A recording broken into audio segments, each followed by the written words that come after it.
Dewan Perwakilan Rakyat DPR lewat rapat paripurna mengesahkan rancangan Undang-Undang Daerah Khusus Jakarta (DKJ) yang isinya Gubernur dan Wakil Gubernur DKI dipilih dan diberhentikan oleh Presiden. RUU DKJ ini mengundang pro dan kontra sebab penunjukan secara langsung dianggap berpotensi mengurangi asas demokrasi. Menyatakan menerima, setuju, dan satu fraksi menyatakan menolak. Rapat paripurna Dewan Perwakilan Rakyat DPR yang digelar Selasa kemarin mensahkan draft rancangan Undang-Undang Daerah Khusus Jakarta atau draft RUU DKJ yang berisi 12 bab dan 72 pasal. Pada pasal 10 ayat 2 tertera isi yang mengatur gubernur dan wakil gubernur akan dipilih dan diberhentikan oleh Presiden Republik Indonesia. Ini artinya Presiden secara langsung akan memilih pemimpin kota Jakarta dengan pertimbangan usulan dari DPRD. Ini tentunya membuat pesta demokrasi pemilihan kepala daerah atau Pilkada DKI Jakarta tak lagi digunakan. RUU DKJ dianggap mengundang pro dan kontra dari sejumlah politisi partai. Betapa tidak, penunjukan langsung gubernur dan wakilnya oleh Presiden tentunya akan menghilangkan asas demokrasi.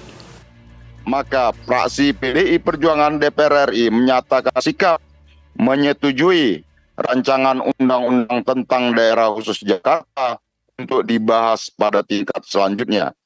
Fraksi PDI Partai Keadilan Sejahtera menolak rancangan undang-undang daerah khusus Jakarta. Bukan cuma waktu yang mepet, tetapi klausul atau pasal yang ada tidak sesuai dengan semangat demokrasi. Khususnya pasal 10 di mana gubernur dan wakil gubernur diangkat oleh Presiden. Kami bisa bersetuju bahwa DKI atau daerah khusus Jakarta adalah otonomi satu tingkat. Cuma milih DPR provinsi dan gubernur. Tapi kalau gubernurnya diangkat, berarti itu mengebiri hak demokrasi warga Jakarta. Tolak rancangan Undang-Undang Daerah Khusus Jakarta. Hal yang sama juga diungkapkan oleh calon wakil presiden nomor urut 1, Muhaimin Iskandar. Draft RUU DKJ dianggap terburu-buru dan dipaksakan. Jadi memang ada draft yang menginginkan Pilkada DKI ditunjuk oleh pemerintah pusat. Kami menolak total. Kami dan insya Allah mayoritas fraksi akan menolak karena itu terlalu dipaksakan waktunya. Kita harus butuh persiapan yang baik sehingga tidak seperti itu. Ya itu bahaya apabila dalam posisi yang menuju persiapan demokrasi yang lebih baik. Lantas, apa signifikansi dan urgensinya gubernur dipilih langsung oleh Presiden? Tim TV One mengabarkan.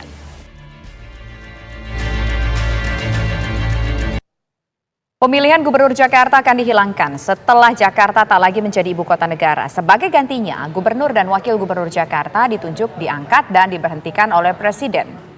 Adapun nama-nama calon gubernur akan diusulkan oleh DPRD. Gagasan ini telah menjadi rancangan Undang-Undang Daerah Khusus Jakarta yang telah ditetapkan sebagai usulan inisiatif DPR di rapat paripurna. Mengapa kita mundur lagi ke belakang dalam urusan pemilihan gubernur Jakarta? Bagaimana pula sikap tim pasangan ketiga Capres-Cawapres soal gubernur Jakarta yang ditunjuk oleh Presiden? Telah bergabung bersama kami Ketua DPP PKS, Mardani Alisera. Kemudian Wakil Ketua Umum Partai Golkar yang juga Ketua Komisi 2 DPR RI Ahmad Doli Kurnia dan juga politikus PDI Perjuangan Deddy Sitorus. Selamat petang Bapak-bapak. Sore. Baik, saya ingin ke Bang Doli terlebih dahulu. Mengapa sebenarnya muncul usulan Gubernur Jakarta ini dipilih oleh Presiden?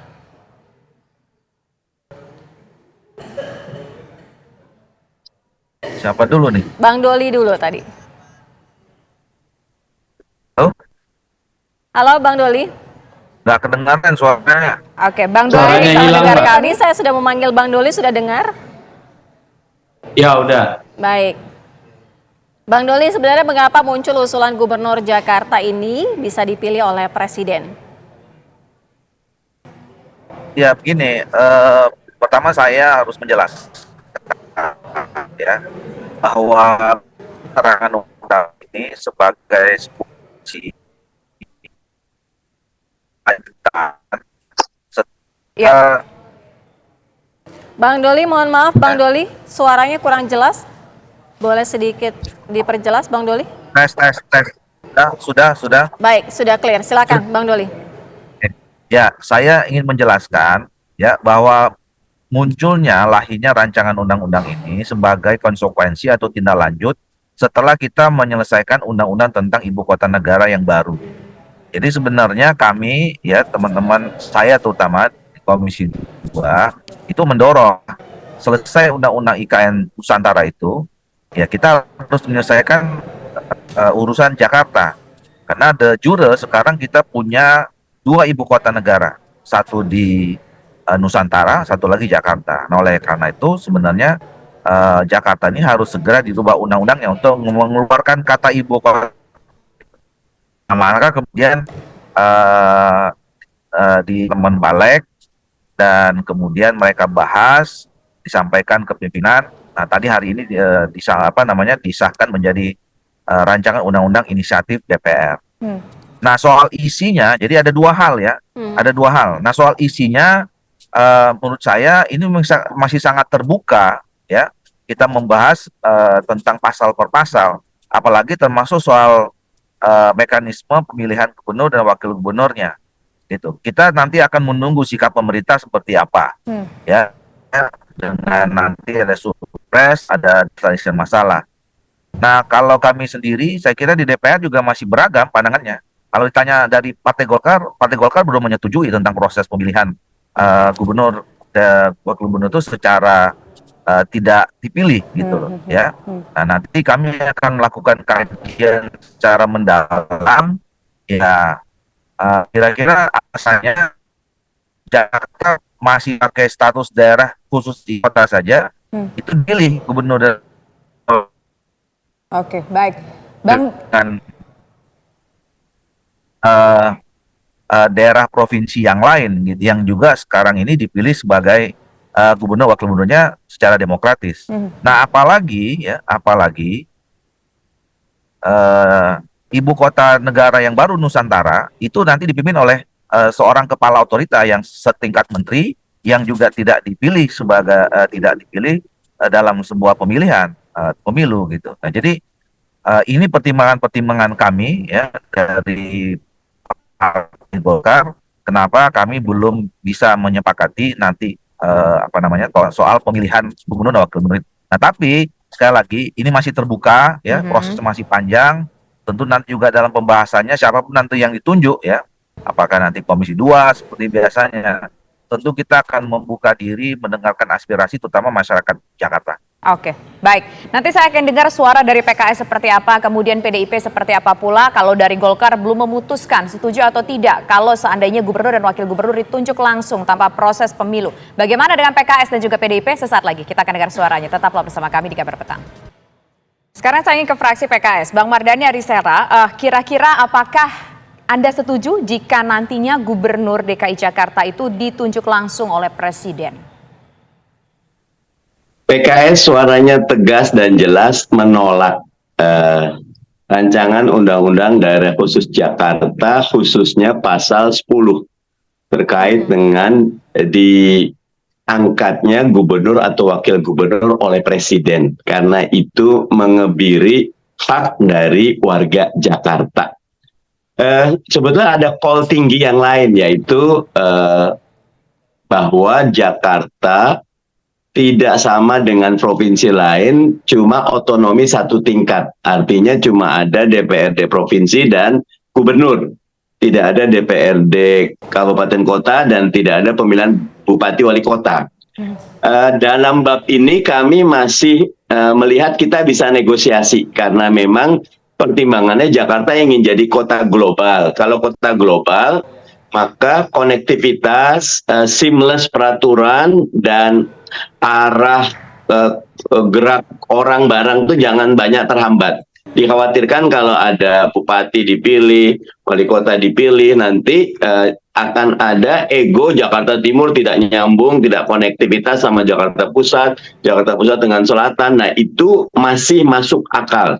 Tapi ketika ada klausul pasal 10 bahwa gubernur diangkat atau ditunjuk oleh presiden, walaupun ada embel-embel hasil 3 calon diajukan oleh DPRD, menurut kami itu mengebiri hak demokrasi warga Jakarta. Begitu. Oke, baik. Baik, kita ke Bang Deddy. Kalau Bang Deddy sendiri dari PDI Perjuangan sebenarnya melihatnya bagaimana? Apakah setuju atau tidak?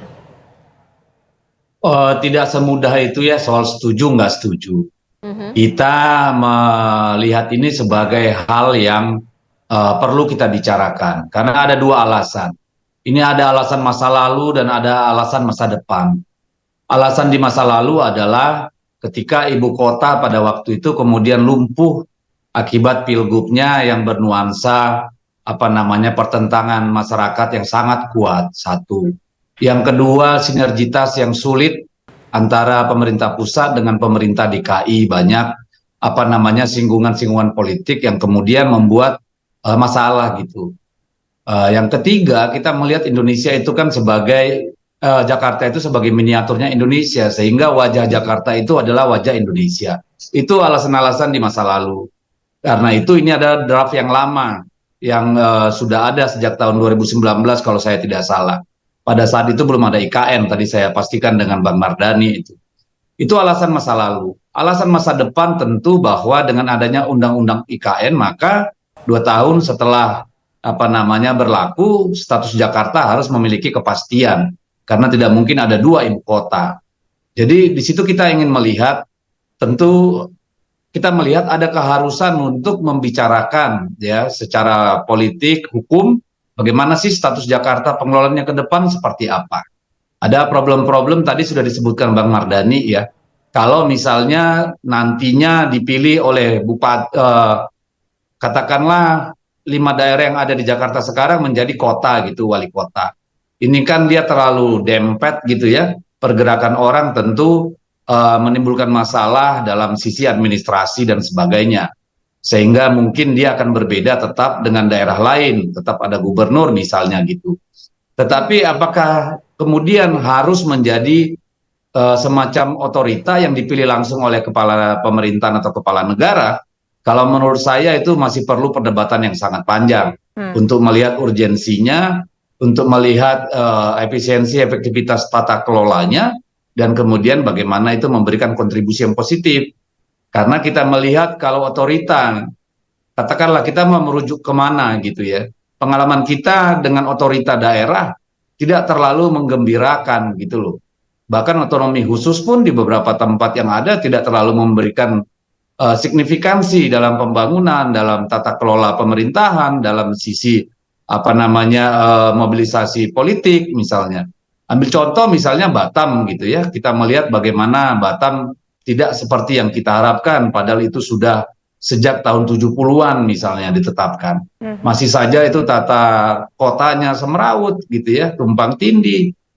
Nah, kita melihat bagaimana Papua dengan otonomi khusus juga tidak memberikan akselerasi yang memadai hingga harus akhirnya dipecah lagi menjadi provinsi-provinsi yang lebih kecil. Aceh juga kita tidak melihat sesuatu yang signifikan dengan memberikan keistimewaan yang berbeda melalui otonomi khusus. Jadi saya kira ada banyak pergumulan filosofis, pergumulan etis, pergumulan hukum, ketatanegaraan yang harus kita perbincangkan di DPR. Tetapi soal yang pasal yang khusus tadi bahwa dia diangkat oleh kepala negara, saya kira itu masih perdebatan yang sangat panjang yang harus kita perbincangkan di DPR gitu. Oke, baik. Nah sekarang saya ingin ke Bang Doli. Bang Doli, ini kan sudah menjadi RUU, artinya akan dibahas, didiskusikan, kemudian nanti akan diputuskan menjadi undang-undang. Nah, Kenapa ini kemudian bisa lulus menjadi rancangan undang-undang? Bukankah ini sama saja ada poin yang ke-10 itu, kalau tidak salah nomor 10 itu soal yang kita bahas sekarang ditunjuk langsung oleh Presiden, baik itu gubernur dan juga wakil gubernurnya, ini bisa dibilang mengkebiri demokrasi, Bang Doli? Iya, prosesnya masih panjang ya. Jadi setelah diputuskan di rapat paripurna ini, ya pimpinan DPR mengirimkan surat ya kepada pemerintah. Nah, pemerintah kemudian membahas, kemudian menunjuk ya beberapa menteri biasanya mewakili presiden untuk membahasnya bersama pemerintah, dan lampirannya adalah daftar isian masalah, pasal-pasal ya, apa pandangan pemerintah terhadap pasal-pasal yang diajukan oleh DPR sebagai inisiatif RUU gitu. Nah, kemudian nanti dikembalikan ke DPR, dan DPR dibahas lagi di rapat paripurna, di rapat pimpinan, kemudian dilanjutkan di rapat BAMUS untuk menentukan di alat kelengkapan dewan mana yang akan membahas ini. Nah, kemudian baru katakan nanti kalau misalnya biasanya yang kayak begini di Komisi 2 gitu ya. Nah, Komisi 2 nanti akan membahas bersama-sama dengan wakil pemerintah yang ditunjuk oleh Presiden, dan itu juga prosesnya tentu harus ada uji publik ya. Kita akan mendengarkan seluruh stakeholder masyarakat Jakarta, apa pandangan-pandangan mereka gitu. Jadi ini masih sangat terbuka, itu saya katakan tadi ya, masih sangat terbuka, masih sangat membutuhkan waktu yang cukup untuk membahas ini. Intinya kalau kami di DPR, terutama teman-teman Komisi 2, tentu akan nanti membuka seluas-luasnya dan kita akan mencari yang terbaik ya. Karena begini, kita juga harus menunjukkan kekhasan ya atau kekhususan daerah ini seperti apa. Ya, setelah keluar dari ibu kota, dia sebagai khusus apa?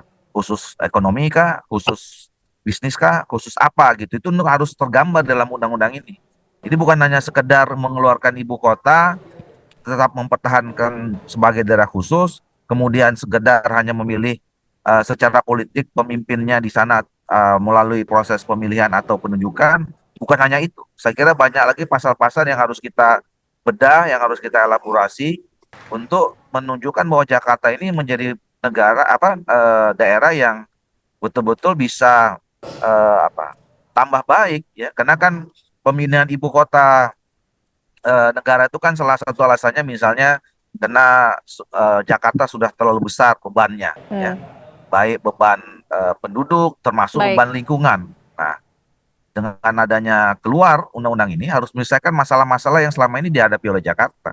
Saya kira itu yang nanti harus kita buat isi atau konten yang lebih baik untuk pembangunan Jakarta di masa depan. Baik, kita tentu juga nanti akan mendalami ke Bang Mardhani Alisera bagaimana sebenarnya tupoksinya gitu. Jangan sampai juga ada kepentingan nasional, kemudian kepentingan untuk DKI Jakarta jadinya carut marut. Tapi dibahasnya nanti usai jeda, Kabar Petang segera kembali. Terima kasih Anda masih bersama kami. Kita lanjutkan dialog saya ke Bang Mardhani. Bang Mardhani, paling tidak apa sih sebenarnya plus minus jika memang akhirnya ini Gubernur DKI dipilih oleh Presiden? Plusnya tadi akan lebih banyak proses teknokrasi ya. Teknokratisnya banyak, politisnya berkurang. Ketika politisnya berkurang, program populisnya berkurang. Ketika program populis berkurang, maka pembangunan lebih substansial. Ada unsur lebihnya, tapi ada unsur negatifnya juga. Ketika yang dipilih adalah quote and unquote bukan figur yang berkapasitas, namanya diangkatkan masyarakat seperti menyerahkan nasibnya, lehernya kepada pemerintah pusat. Nanti kalau yang diangkat bukan orang punya kapasitas, bukan punya integritas, agak repot. Karena saya coba jadi pilihan nih ya, pilihan itu apa ya? Pokoknya coba seuzon. Jadi bagus nggak seuzon? Saya pengennya tidak seuzon deh, tetapi begini, tiba-tiba saja proses di MK terjadi sirkus yang luar biasa. Nah, bayangkan kalau nanti di MK yang peluangnya kecil aja jadi, kalau sekarang payungnya jelas, tiba-tiba yang ditunjuk adalah anak kemarin sore, lebih sore lagi gitu loh. Dan boleh saja gitu loh. Dan ini Bang Napi itu bilangnya gini, waspadalah kejahatan itu karena ada kesempatan. Ketika ada payung itu, maka saya agak khawatir. Nanti justru yang terjadi warga Jakarta gonjang-ganjing terus. Karena yang namanya gubernur itu the center of the gravity. Nanti kalau center of gravity-nya tidak perform, malah bikin banyak kontroversi, kasihan Jakarta yang sudah adem, yang sudah harmoni, yang sudah fokus membangun, yang sedang teknokrasi, jadinya berantakan. Jadi jangan percayakan perkara besar cuma kepada satu orang atau segelintir orang.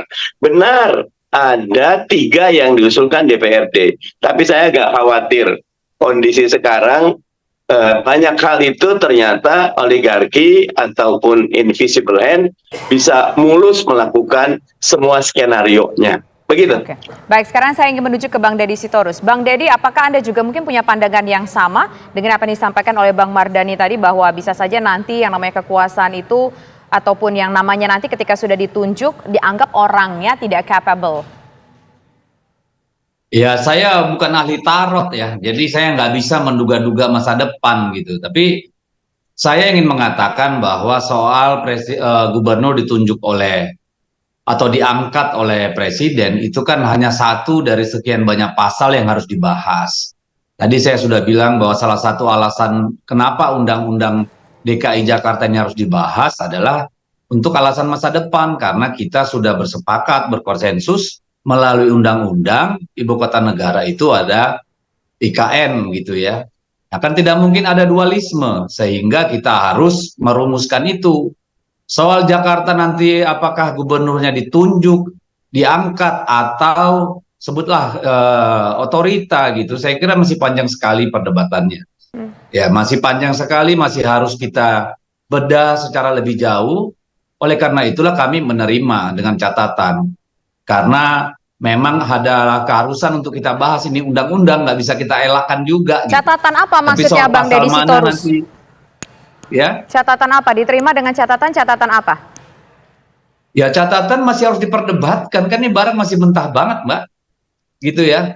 Jadi masih panjang sekali ini diskusinya gitu. Jadi kita nggak boleh juga fokus hanya kepada soal gubernur apakah dipilih ataukah dia semacam otorita. Karena itu hanya satu bagian kecil dari banyak persoalan yang harus dirumuskan tentang Jakarta ini ketika dia tidak lagi menjadi ibu kota gitu. Diperlukan konsensus nasional, konsensus politik, legalitas undang-undang yang harus dibuat oleh DPR dan pemerintah, itu kan nggak bisa kita elakkan. Jadi saya nggak mau mempersempit diskusi ini menjadi hanya soal diangkat atau ditunjuk itu, lalu kita nggak bahas undang-undangnya, karena memang harus kita bahas. Oke, kita ke Bang Doli. Bang Doli tadi juga sudah mendengarkan apa yang disampaikan oleh Bang Mardhani Alisera, ada kekhawatiran tertentu gitu. Artinya akan seperti apa nih, Bang? Ya, kita ikuti saja proses sebagaimana kita membahas sebuah undang-undang ya. Ini sudah ada rancangan undang-undang oleh DPR, ya harus kita bahas, dan pemerintah juga tentu nanti akan menanggapi, merespon rancangan undang-undang ini. Mereka juga akan sampaikan isi dari undang-undang versi mereka gitu ya.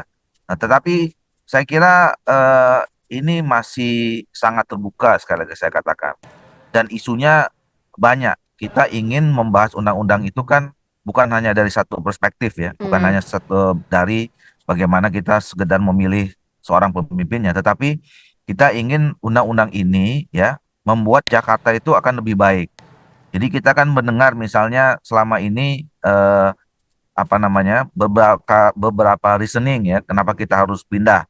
Pertama karena DKI bebannya selalu berat ya, baik beban jumlah penduduk yang terus bertambah, kemudian beban lingkungan hidup ya, kemudian kita ingin membuat wajah DKI ini semakin baik gitu.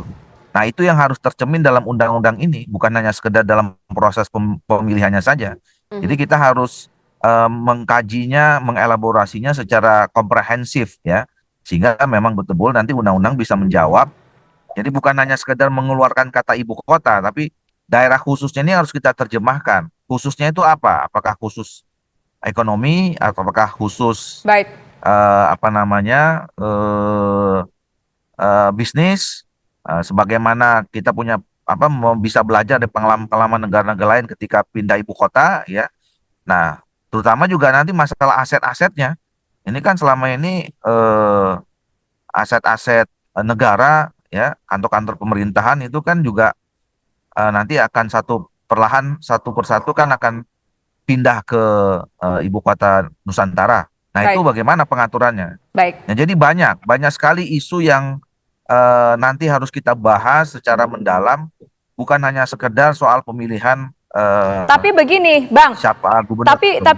Tapi begini, terakhir singkat saja, Bang. Setuju, banyak yang harus dibahas dalam hal tersebut. Tapi kalau bicara soal gubernur ditunjuk atau langsung dipilih oleh masyarakat, ini kan berkaitan dengan demokrasinya, hak memilih masyarakat Jakarta, Bang. Singkat saja, Bang Doli. Tanggapan Anda. Ya, saya dari awal mengatakan Partai Golkar belum setuju. Oke, kami baik. akan melakukan kajian. Karena apa? Karena kami menghargai masyarakat warga Jakarta yang selama ini mereka berstatus daerah khusus ibu kota saja, mereka memilih gubernur wakil gubernurnya secara demokratis. Oke, baik. Terima kasih Bang Doli, terima kasih Bang Mardhani, dan terima kasih Bang Deddy Sitorus sudah bergabung bersama kami di Kabar Petang. Terima kasih semua. Selamat petang semuanya.